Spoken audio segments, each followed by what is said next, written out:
Hey y'all, so I'm here. I am here with a review of the Real Housewives of New York, season 14, episode 1. Really? Real Housewives of New York, The New Girl, season 1, episode 1. So we're here. We're here. Let me start off by saying, and I know if you watch my videos religiously, I keep saying this, but I have to make it on an off front. I am currently 7 months pregnant. So if y'all see me grimace in pain, it's because my child is kicking me left and right in my back, in my side, and my stomach. I just want to get that out the way in case y'all see me like grimace in pain. Okay. So I want to start off before we even really get into the nuts and bolts of the episode. I would like to say a couple of things so far about the overall show. I am originally from New York City. I was born and raised in Brooklyn. Well, I was born in Manhattan, but I was raised in Brooklyn. And I have literally lived in every single borough in New York except Staten Island. So Real Housewives of New York has always intrigued me. Now I understand that, and I also, if y'all don't know, I reviewed last season of Real Housewives of New York. A couple of things I want to talk about that too. Number one, I kind of liked the Real Housewives of New York in the beginning. I thought it was interesting. I thought it was interesting, but as time went on, it just started to be a bit much. I did not like the way that people came for Ebony K. Williams when she came on the show last year. A lot of y'all was trying to come for her, talking about some, oh, she's so preachy, oh, she's so good. No, I appreciated Ebony because I thought that she was a more realistic version of what a New Yorker, an actual New Yorker is like. Not to say that Ramona and Luann and all of them were not, but granted, the Real Housewives is about the upper elite. Get that, I get that. But I also think that times change, viewership changes, expectation changes, the world changes. I am really happy that they completely scrapped the cast and started a new one. I thoroughly appreciate this cast. Um, the thing about being from New York, this is the thing. I can't speak for people that's older than me, but like I'm 29, right? So I feel like the people that's like around my age, maybe anywhere from like let's say 26 to maybe like mid 40s or something like that. The way that the Real Housewives, the housewives that they had of New York prior, Luann, Ramona, and all that, they are a completely different generation. And I know that like Jenna is probably like the oldest person on here. She's 54, 55. But I still feel like she represents what it is to be a New Yorker a whole lot better than those other girls did. Granted, like I said, I get it. The show Real Housewives is about being in the upper elite, whatever. But I do feel like the point of Real Housewives, outside of showing like wealth and stuff like that, the reason why there are different cities is to show the personality of the different cities. And I feel like when it comes to New York in particular, New York and wealth, it's very different in how it's shown. The people who have wealth in New York act very much different than like somewhere in LA, somewhere in Texas, somewhere just anywhere else, somewhere in Atlanta. I feel like as a New Yorker with money, they tend to move a little differently. It's not really the same. The attitude isn't the same. The way you walk, the way you talk, the way you even, like I said, flaunt your wealth is not necessarily the same. And I always felt as if Ramona and them didn't really do a great job to me of showing what a successful person in New York, especially a successful woman of this time period in New York, actually looks like, their life is actually like. I just didn't feel like it was very realistic, and I feel like the cast that we have right now is a very realistic portrayal of what it's like to be in the, I don't want to say crazy upper class, but to have a little bit of freaking means in the city of New York. I think this cast does a really great job. They have a nice spectrum as far as diversity. It doesn't feel forced. I like that all of the girls have different jobs and things like that. I really like it. One of the main things that I want to talk about that to me really stands out from this season compared to, or this cast versus the other cast, is the elitism is not nearly as there. It's just not there. It's not there at all. If y'all remember, if anybody like watches this from the beginning, like the first couple of seasons, and even if we take it out of that, even if we take it out of the first couple seasons with what's my girl's name? Oh, my girl with the blonde hair who came in a little bit towards the end. People like Luann and all of them made fun of her because she lived in Lower Manhattan, which always didn't make a whole lot of sense to me. And when the lady with the red hair was on there, they made fun of her because she lived in Brooklyn, and none of that ever made sense to me. I appreciate that the majority of this cast lives in Lower Manhattan. I think that was done on purpose. And if you are from New York, you absolutely knows that there's absolutely a difference between the person who chooses to live in Lower Manhattan than the person who lives on the Upper East Side. Those are two completely different people. So I appreciate that we got these people. I really, really do. So let's kind of go through some of the people. So I love the fact that when they start this off, they kind of give us a brief overview of not just who the girl is and what they do, but where they live. And I think as a New Yorker, if you know anything about New York, that shit is really important because it tells you a decent amount about the person and their lifestyle and what type of vibe they're in. So we're gonna start off with the first person is Bryn, and Bryn is in marketing and she does communication, and she lives in the West Village. So the West Village is kind of like it's on the lower Manhattan, and it kind of blends into Greenwich Village. If y'all not from New York, the Village, so pretty much a very, very popular neighborhood for the LGBTQ community. Not saying that that's all of the West Village, but that's a little good portion of it. Oh, also, let me just say this. I literally was just in New York this past weekend. Like, today's Monday. I just got back yesterday from being in New York for seeing family, doing all that stuff like that. And I literally, like, when I go to New York, outside of being in Brooklyn and seeing my family, I stay in Lower Manhattan. I might go to Times Square here and there, like if I'm taking somebody. Like, my sister never went to New York, so I took her last year. So I was in Times Square. My boyfriend had never been, so I took him to Times Square. But outside of that, we live right, I'd be right, the Seaport, Chinatown, Little Italy, yes. I was just in Chelsea on Saturday because they had Japan Fest. Yes, that I prefer Lower Manhattan, personally. So yeah, West Village is that area. So it gives me that. So Bryn gives off very like high maintenance. I care a lot what a lot of people think about me. I can kind of see that a little bit. Then we have Jenna. Jenna is a fashion person. She used to work for J. Crew. We'll get into that a little bit as we talk about her. And she lives in Soho. Love Soho. Love it, love it, love it, love it. Very fashiony area. Yeah, it's a really good place for like fashion and little shops and things like that, high-end stores. Really, really cute, but it's also very like humble at the same time. It's not like, it's high-end shops, but you gotta know where to look, if that makes sense. But Soho is a good place to shop, like real shit. You can find a lot of good boutiques and stuff like that in Soho. Really, really, really cute spot to live. Then we have Jessel. Jessel lives in Chelsea. Like I said, I was just in Chelsea on Saturday for this little fest that they had. Chelsea's a little bit kind of bougie. It's not super, super bougie because it's still towards Lower Manhattan, but it's more on the bougie side, okay? You definitely, let me also say this. Where all of these women live, you have to have money. That's why I never understood the girls on the Upper East Side looking down on the people who lived in downtown, because regardless of the situation, they might not live where you live.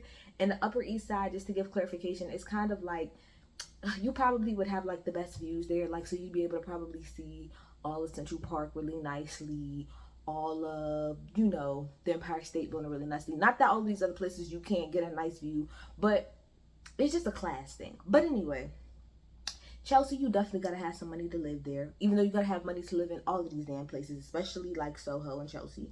Then you have Sai, who lives in Brooklyn. Brooklyn, BK, BK, BK, BK, okay, BK all day. So y'all know Brooklyn. I don't really gotta say much about that. Then we have Uba, who lives in Columbus Circle. Columbus Circle is probably the closest neighborhood to the Upper East Side, so a little bougie. I don't really care for Columbus Circle because for me, it's just a little bit too busy. It's just a little bit. It's too many people. It's too many people. I get irked. I get irked. I get irked. So I try to stay away from there. So yeah. So Uba must be one of those people who's like very social. Cause I would think if you live in Columbus Circle, you wanna be kind of out and about. Not for me personally. And then we have Aaron, who lives in Tribeca. Let me tell you something. If I had to live in if I had to live in Manhattan, period, bitch, Soho and Tribeca. Those are the two places I would want to live. Absolutely. Tribeca is so beautiful, but it is also so like low key, very humble, very like not too shiny, but it also has really nice places, really nice apartments, really nice homes. But you also gotta have money to live in Tribeca. Like you gotta have good money to live in Tribeca. But I like it and I love the vibe down there. So just giving y'all a little quick think about the vibe. So we start off with Sai and we meet her. So like I said, Sai lives in Brooklyn. She has two children. She's originally from Flatbush. Yes, ma'am. Yes, ma'am. Okay. So as bougie as Sai gives you, her being from Flatbush lets me know she's with the get down if she absolutely needs to. And like I said, she has a beautiful brownstone. Like I said, I appreciate this because a lot of the girls in the legacy Roni tried to shit on. I forgot the woman with the redhead, Simon, and whatever his wife name is, for living in Brooklyn. But first of all, brownstones are beautiful. Like I said, I just came from New York. My cousin, who I stayed with, lives right there by the Barclays Center, and she has had a brownstone my entire life. Her brownstone is 4 floors. It's beautiful, and I always said, if I was to ever move back to New York, I want a brownstone in Brooklyn. There's no ifs, ands, and buts about it. That's the way that I would want to live. I don't want to live in the city. I don't want to live around a whole bunch of people. I think like where Sai lives is a perfect place to raise your child in New York. I really do. Brownstones are expensive as hell. Don't get it twisted by the size. First of all, they're huge. Brownstones are huge, especially if you own the whole thing. Okay? And they're expensive as hell, but they're beautiful. Like I said, I love my cousin's brownstone. It's so beautiful. It's 4 floors. I just want it. I want it so badly. I told her, if your son does not want this, you can give it to me. So her brownstone, beautiful, beautiful, beautiful. And then Bryn comes over. So apparently Bryn and Sai are really, really cool. And like I said, Bryn is in marketing and communications.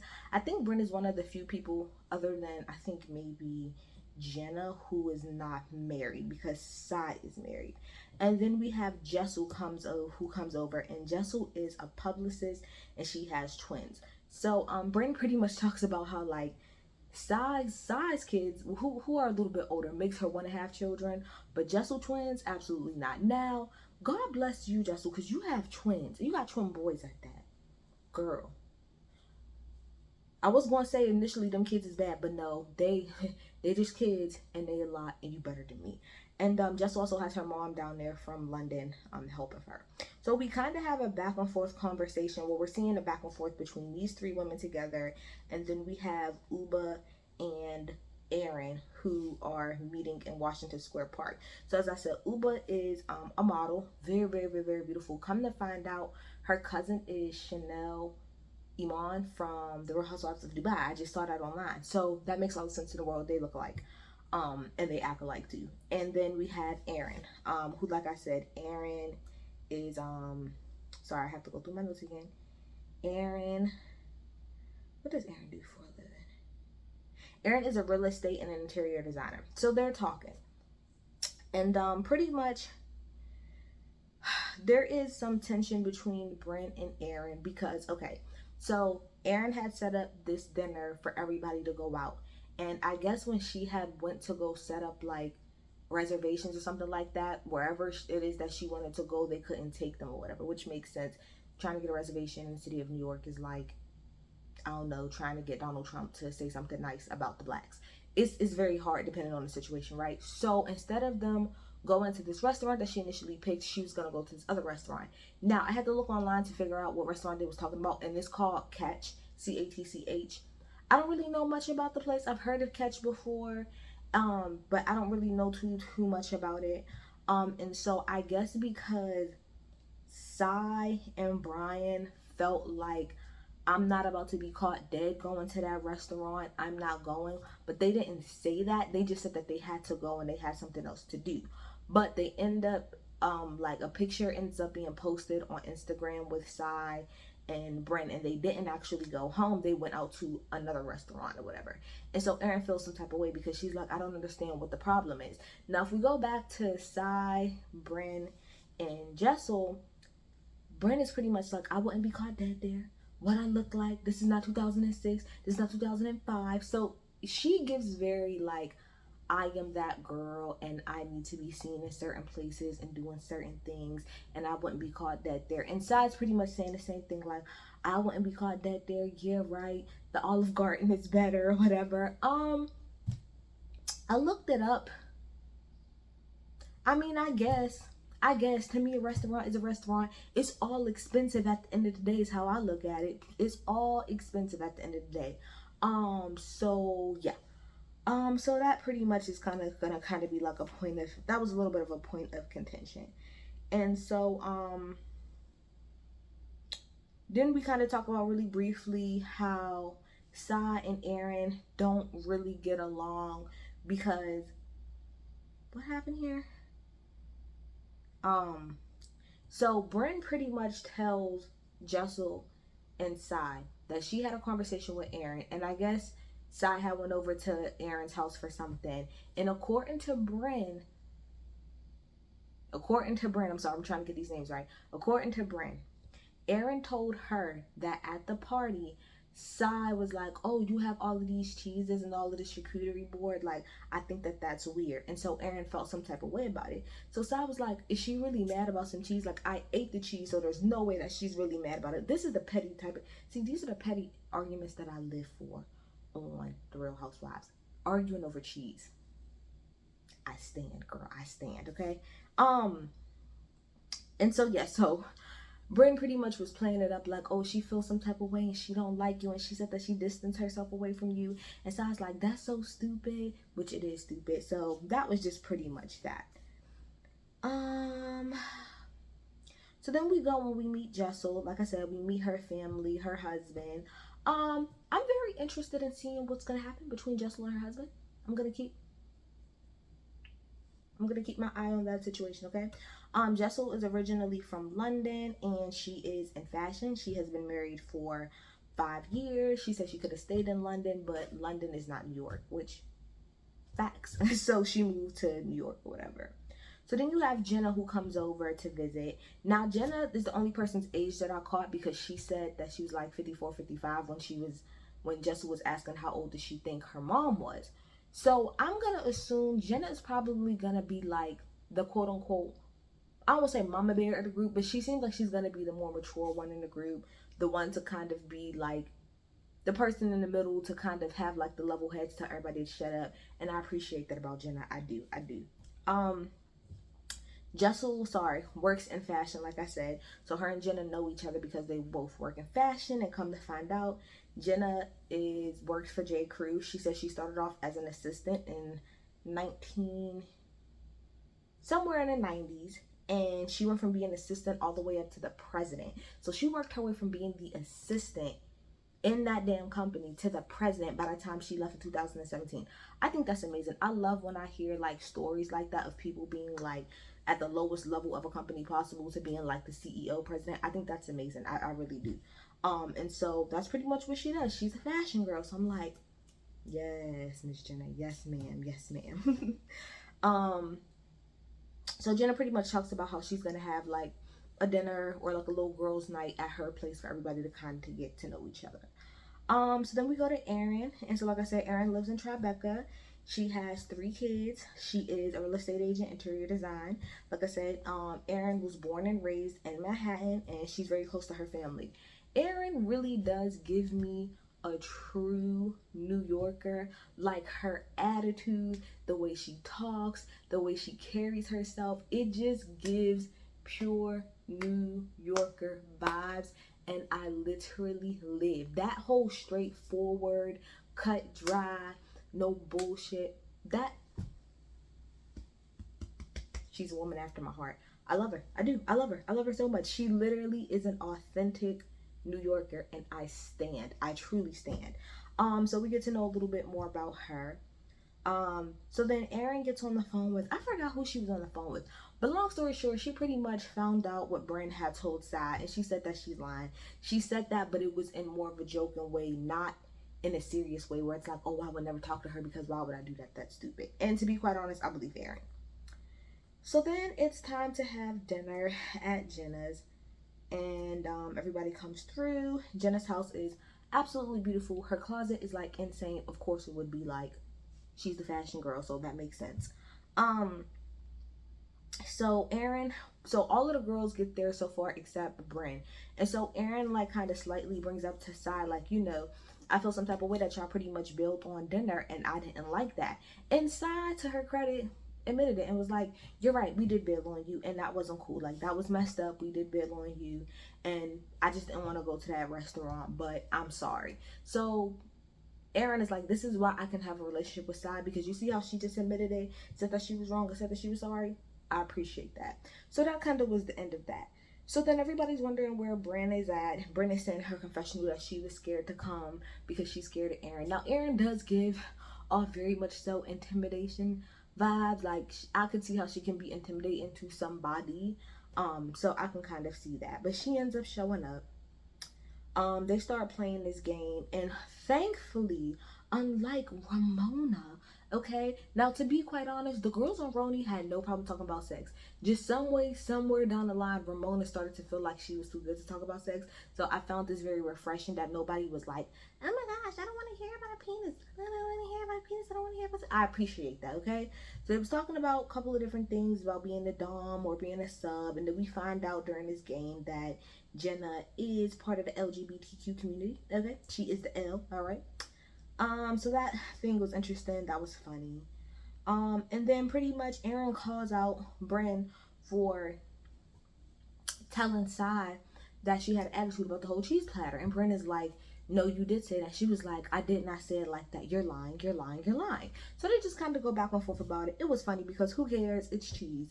And then she brings up the whole thing about the dinner, and Bryn was like, well, it's not 2012, so who wanted to go? And Erin is me, like, who cares if it's 2012? It's a restaurant, and the whole point was for us to hang out. It didn't really matter where, like, it was just for us to hang out, point blank, period. And so they end up going into the room and talking, and Bryn ends up apologizing because at the end of the day, like, she's right. Like, not trying to be funny to say that, like, y'all are nobodies, because obviously Jenna is very important, and, you know, all of y'all are important in y'all own way, whatever. But the good thing about New York, I feel like compared to a lot of places, is that who cares? Like, who truly cares about where you go? This is not LA. This is not LA. You could have went to the restaurant and it just could have been what it was. It really wasn't that big of a deal. It just really wasn't. You made it a bigger deal than what it needed to be. And like I said, reason why I really like Erin is because you could tell that she's very humble. It's not really that big of a daggone deal to go to this restaurant or this restaurant or that restaurant. It's a restaurant. We're gonna go. Like I said, regardless, you're gonna spend a whole lot of money. Who cares? Just go.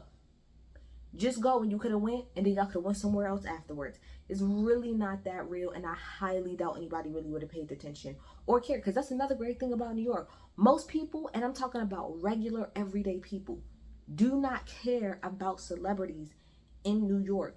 We do not care. Beyonce, a lot of times, I don't even know if y'all have read this before, but Beyonce have said that she herself has been on a bike pedaling through Central Park, minding her own business, because the average New Yorker, we don't care, and we're not gonna bother people. It is like the city of minding your own business. We not here unless you like a touristy. Don't nobody care about all of that. It's celebrities all up and down through New York. Don't nobody give a fuck. We all here, and we all just trying to make money. We all just trying to survive. So we do not care. It's not LA. It's not super paparazzi heavy. Nobody gives a fuck. You could have went, did your own thing, and could have just been that. You just didn't have to post any pictures if you really felt some type of way about it. But yeah, so that's pretty much was the first episode. Like I said, I really, really, really, really like this cast. I like the vibe. I love the vibe. These are true New Yorkers. The vibe where everybody lives, the attitude, it's all very current New York, okay? Very much so current New York. And I appreciate it. I appreciate the diversity.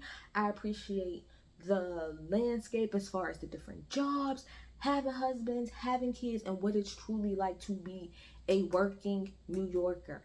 I appreciate it. Thank you, Bravo Andy. Now, all we gotta do is get rid of the Real Housewives of Atlanta cast, and you got me back. And you got me back. But y'all tell me what y'all think. I'm in the comments. Bye.